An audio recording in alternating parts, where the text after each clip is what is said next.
Hey Douglas, it's Opal, and today we have a bunch of magazine floor plate removal tools. Let's start with a stupid one first, which is the Magpul one. I designed this before I had even tried to take off the floor plate, and that does work, but you can also just use your finger, so you don't really you don't really need this. And these mags are really bad anyway, so you probably don't want to even buy these. So we're just going to put these off to the side and pretend like they don't exist. Up next, we have this lovely AC Unity mag, which you probably shouldn't buy these either, but whatever. You're going to need a M3 socket head screw to screw in here. It can be any size, because if it's too long, it'll just stick out the back. I have a 12 millimeter one in here right now, I think. Yeah, you just put it in, wrench it down, and then you can pull the base plate off if you want. And if you don't know, the reason why these wrenches exist is because on Glock mags, there's this little like nub right here, and it's on both sides. And it means that when you're pulling this base plate off, you have to both push down the detent and pull really hard to get the sides of this floor plate to bow out to get over that little hump. Some people, or I guess the way it's kind of intended for you to do it, is you stick a punch down into the detent hole, and then you like put it on the edge of a table, and put your body weight into the punch to like press it out.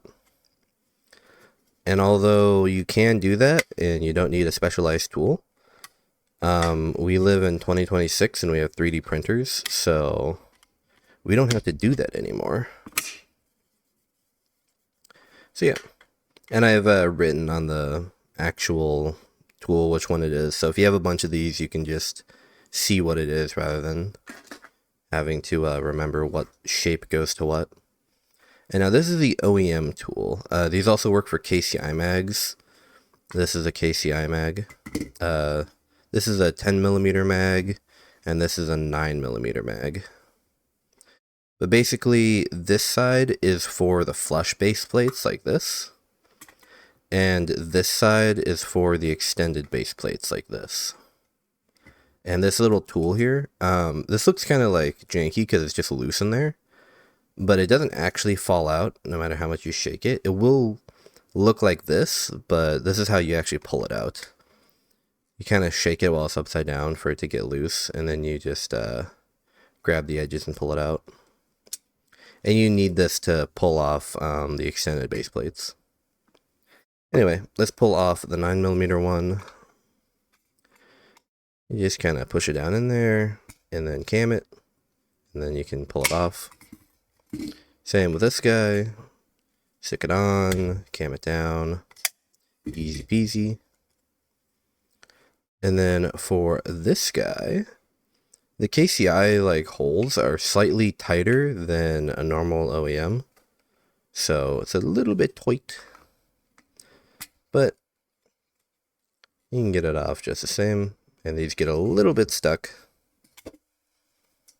And so basically, once you get it off of the little notch, it'll kind of look like this, and then you need to pop out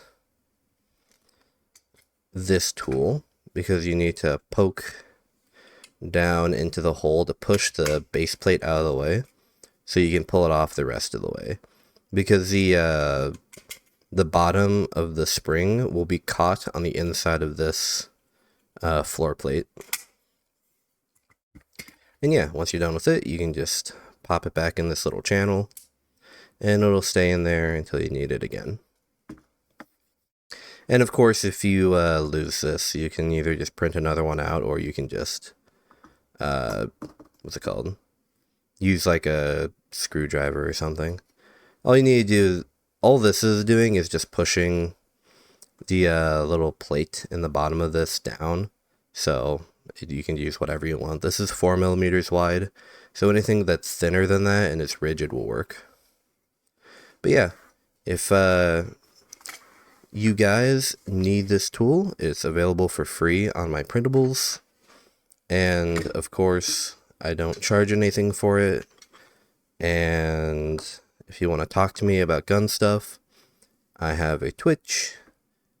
It should be on screen right now, and I will catch you guys later.